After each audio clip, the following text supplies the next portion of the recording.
What is going on, chess YouTube? In today's video, we're looking at the incredible game Arjun Erigaisi versus the GOAT Magnus Carlsen that just took place today at the Tata Steel India Chess Tournament. And here we go. In the game, Arjun opens 1e4 best by test. Magnus does go 1c5, the Sicilian defense. We have knight f3, e6, and d4, the open Sicilian on the board. Now c takes, knight takes, and here Magnus has a big choice. Does he want to go for the Kong variation with a6 or the Taimanov with the move knight to c6? It turns out in the game, he does go for the Taimanov. Knight to c6 is the move for Magnus. And now we head down the main line of this variation. So, knight c3, queen c7, the standard placement of that queen. Then we have bishop e3, potentially heading for an English attack with the moves queen d2 and long castles, maybe f3 and g4 and so on. Now here, Magnus, a6 is the move, the standard Taimanov move. Again, gaining space on the queen side, threatening b5. That is the standard course of action for black in this line. Now here, Arjun, he has many different lines he can play.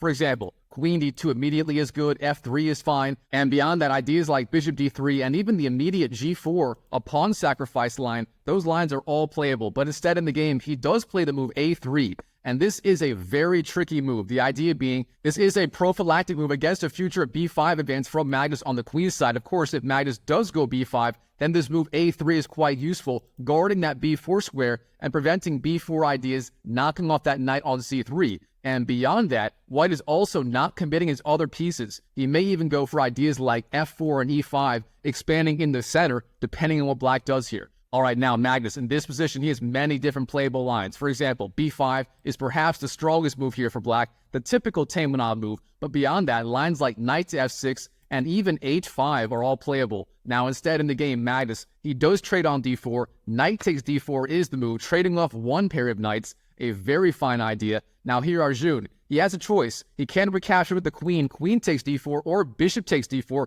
recapturing with the bishop. Now, both those moves are playable. Bishop takes d4 has the advantage of keeping the queen nice and safe on d1. You are pressuring g7, and you can threaten queen d2 and long castles. But instead, queen takes d4 is the move for Arjun, and it turns out this is slightly stronger. Now, the benefit of this, here, it is quite difficult for black to challenge that queen on d4. For example, knight e7, then c6 may be the only idea, but that plan is very slow. And now here, Arjun, his queen is developed, and he is one step closer to castling on the queen side. So overall, Arjun doing excellent so far in this game. Now Magnus, b5, expanding on the queen side. And here, Arjun, he has the option of castling on the queen side immediately, but instead of that, he does go bishop e2, perhaps intending short castles, although really, Arjun, he maintains flexibility. He can castle on either side of the board, depending on how the game goes. Now here, Magnus, bishop b7. Again, continuing that queenside development in this line is actually quite good for black to keep those kingside pieces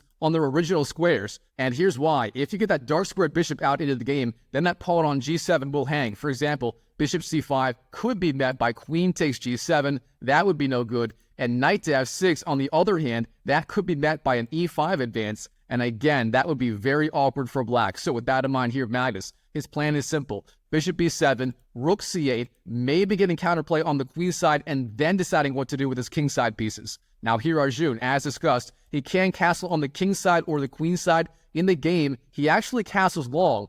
Long castles is the move. This is the most aggressive move in this position. And now we are going to have some sort of opposite sides castling battle. All right, here, Magnus. As discussed, he does continue his plan. Rook c8, doubling up the queen and the rook on the c-file. And now, if that knight ever moves, I don't know, doesn't have many good squares right now, but knight a2, for example, that would be checkmate on the spot. Queen takes c2 would decide the game. Therefore, Arjun, he will have to be very careful about that threat. All right, now, in the game, he does go king b1, sliding his king off the c-file, perhaps intending a future rook c1 idea as a defensive resource, although the computer didn't like this move very much. Instead, it liked the idea of rook d2, defending that pawn on c2 immediately. That way you are freeing up the knight to move, and you will have a little more flexibility in your position, depending on what black does. Now here, it is Magnus Carlsen's turn to move, and it is very important to point out this tactical idea of bishop takes a3. In the future, that could be a very big threat for Magnus. The idea being after b takes a3, then queen takes c3, the knight would hang on c3. However, of course, doing that immediately would not work. After bishop takes, queen takes g7 would be the move. However, here, Magnus, he simply goes knight to f6, And now bishop takes a3 is a very real threat if Arjun does not spot it and does not respond accordingly. So with that in mind, what should he be doing here in this position? Well, in the game, he does break in the center. e5 is the move, but this turns out to be slightly dubious. Instead, the computer says you do have to allow that bishop takes a3 idea from Magnus if he wants it. Instead, ideas like f3 and bishop f3, just defending e4, were the right idea. But instead, e5 on the board. Now, of course, knight d5 is the move for Magnus, centralizing that knight immediately. Now we have knight takes d5, and then here, Magnus Carlsen, believe it or not, he has the option of queen takes c2. If I can draw arrows correctly, queen takes c2. Arjun is just giving Magnus that free pawn. Of course, Arjun, he did go king b1. That means queen takes c2 will not be checkmate on the spot. But overall, this was the idea of rook d2, as pointed out by the computer earlier in the game. Now, the big question, can you take that pawn on c2 immediately? Well, it turns out you can, but it is not a good idea. After queen takes, the move is king to a1, and suddenly black is going to be in a lot of trouble. White is threatening the very simple response, rook c1, and black's queen on c2 would be very awkwardly placed. Trust me on this, regardless of whether you take the knight on d5 with e takes d5, or that supposedly hanging bishop on e2, queen takes e2. Either way, the tactics work out wonderfully for Arjun. For example, if you take the bishop, then knight to f6 would be deadly. The idea being after g takes, you just go queen takes d7, and that would be checkmate. So overall, this pawn on c2 is basically poisoned. Magnus knows that. He takes on d5, bishop takes d5, and here Arjun, he does defend c2 with that bishop. Bishop d3, an excellent move. Now the bishop is very, very active on this diagonal, pressuring h7, and this is going to make it very difficult for Magnus Carlsen to castle on the king side. Now here, of course, that pawn on g2 is hanging. Here, Magnus does fly in with the bishop. Bishop takes g2 is the move. Now we have rook h to g1, pressuring the bishop, but now bishop d5. And here, Magnus, he is up a clean pawn in this position, and the computer says black here has a small advantage. Yes, white has a little bit of compensation for the pawn, but not enough. And here, Magnus is better already on move 15 in this game.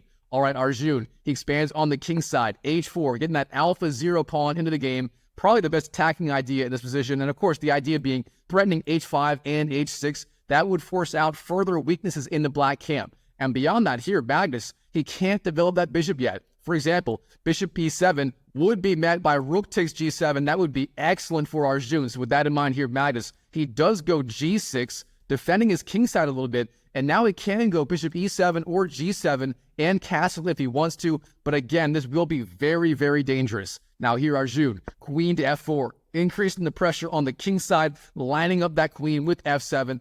And now there may be various sacrificial ideas on that pawn on g6. For example, if Arjun plays h5, then h takes and h takes, ideas like bishop takes g6 or even rook takes g6 could come into play. Now here, Magnus, he actually goes bishop e7 in this position, not going bishop g7, a very interesting choice. And now the dark squares on the king side may be weak. Perhaps Magnus is intending to keep his king on e8 for a little while. And beyond that, there were other ideas like a5 threatening b4, getting the counterplay going along the queen side immediately. Now here, Arjun, h5, pushing that alpha 0 pawn one more square forward, a very strong move. And now Magnus, the top computer line is a5, giving up that pawn on b5 to the bishop if Arjun wants it.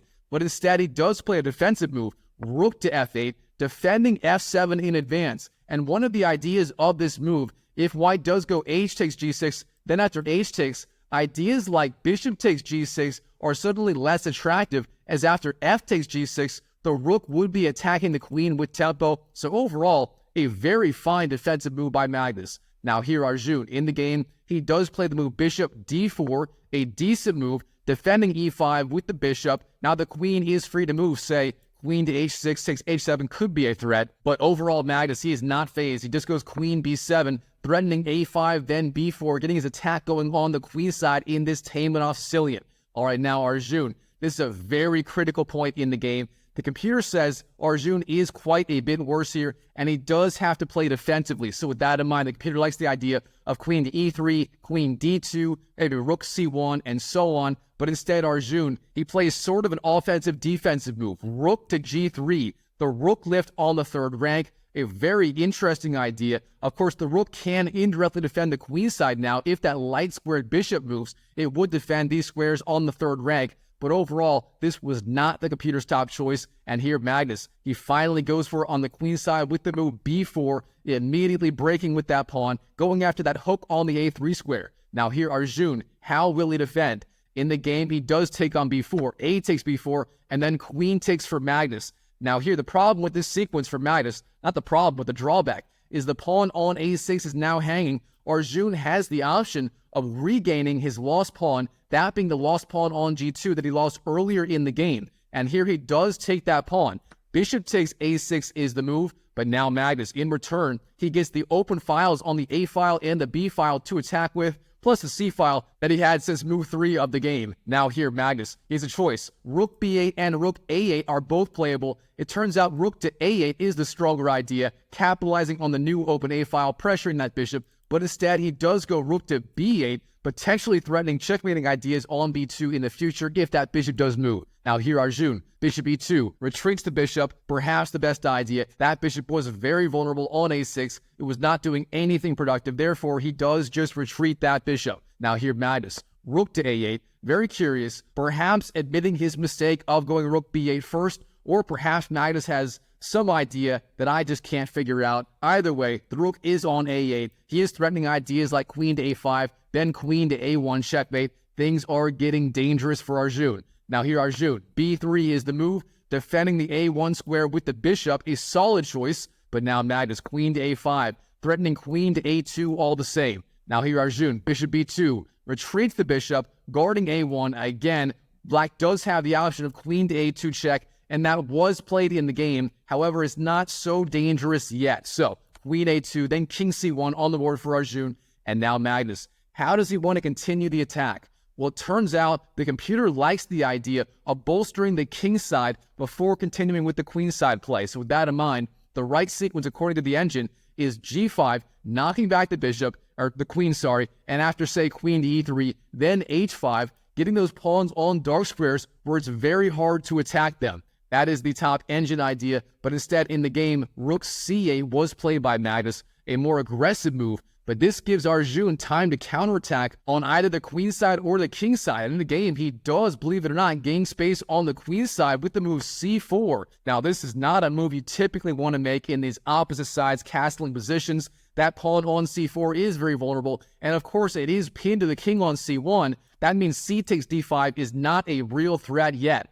Now here, Magnus, he does decide to finally take that alpha 0 pawn on h5. G takes h5. How sad. My favorite alpha 0 pawn being blown off the board. But now Arjun has a choice. What should he be doing here? Well, the computer line is king to c2, bolstering the defense of the king and getting the rook active on this first rank. Instead, queen d4 is the move for Arjun. But now Magnus, h4, gaining space on the king side. His h-pawn is now still alive. I'm not sure, should I call that an alpha 0 pawn? I mean, this is the original one, but either way, the adopted alpha 0 pawn marching down the board, that is going to be a serious nuisance in this game. All right, Arjun, rook to h3, blockading that pawn. You cannot allow h3 in the future. That would be too dangerous. But now Magnus, rook to g8.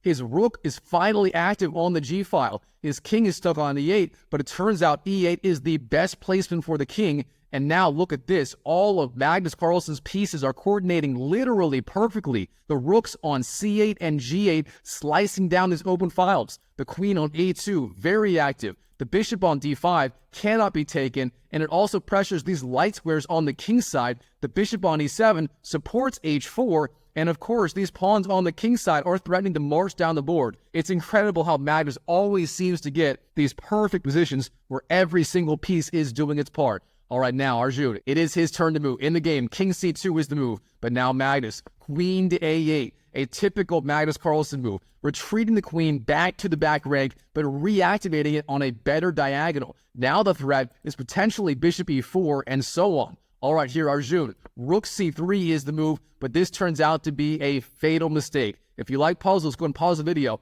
and try to find the right follow-up idea for Magnus Carlsen in this position. And while you're at it, if you're enjoying this video, go and smash that YouTube like button for more videos just like this. All right, now Magnus, in this position, the key move, of course, is bishop e4. That was the whole idea of queen to a8 in the first place. This does force a concession from Arjun. Now, what's it going to be? In the game, he does go bishop d3, but now bishop to f3, and now Magnus has just complete control over this diagonal, and now he is threatening h3, h2, then h1, as he does control that queening square. And of course, bishop e4, trying to fight for control of this diagonal, the long diagonal here, will not work. All right, Arjun, rook to a1 is the move, putting pressure on the queen, then queen to c6. But now Arjun, he sees that free pawn on h7, and he does take it. Bishop takes h7 is the move, but now Magnus, he flies in with the rook. Rook to g2, threatening that pawn on f2, and threatening to escort his pawn down the board. Again, things are getting very, very dangerous for Arjun. All right, now Arjun, bishop a3, try to trade off those dark squared bishops. The idea being, after bishop takes, then rook takes, that pawn on h4 will be hanging. So, bishop takes, rook takes, and of course, Magnus, he sees this, he just pushes the alpha 0 pawn down the board. h3, now of course the threat again, h2 and h1, and it's going to be almost impossible for Arjun to stop that. So, queen to h4 is the move for Arjun, again trying to defend, but Magnus, he is not slowing down. h2, that pawn is now one square away from promoting. And of course here, Magnus has ideas like rook takes f2, giving up the rook. And if queen takes, then h1 would promote to a new queen. How is Arjun going to stop this? In the game, rook to a1 is the move. And here, Magnus, he has many different ways to continue. If you like puzzles, again, pause the video and try to find the strongest idea for Magnus right here.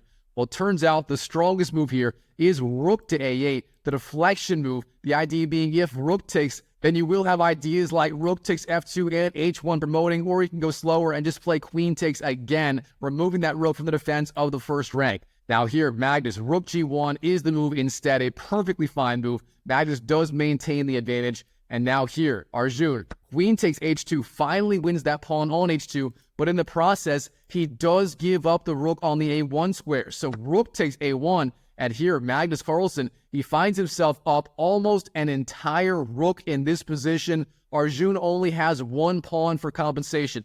Of course, Arjun, he's a very resourceful player. He is not done. He has one last chance, and he finds a brilliant move, bishop g6. Now, what's the idea? It turns out that bishop on g6 is poisoned. You cannot take it. If you take it, then Arjun will have a draw by repetition. For example, f takes g6, then queen to h8 check. Then if king to e7, queen h7. And the king and the queen go back and forth, and it will be a draw by repetition. So Arjun finding the one last resource. But does Magnus fall for this? No, he does not. He just slides his king over one square, king to d8. Now the king is able to escape on the queen side if necessary, believe it or not. And here Arjun, he's down a rook, he's out of options, he doesn't have compensation. And for that reason, here in this position, Arjun Erigaisi resigns on the spot to the GOAT, Magnus Carlsen.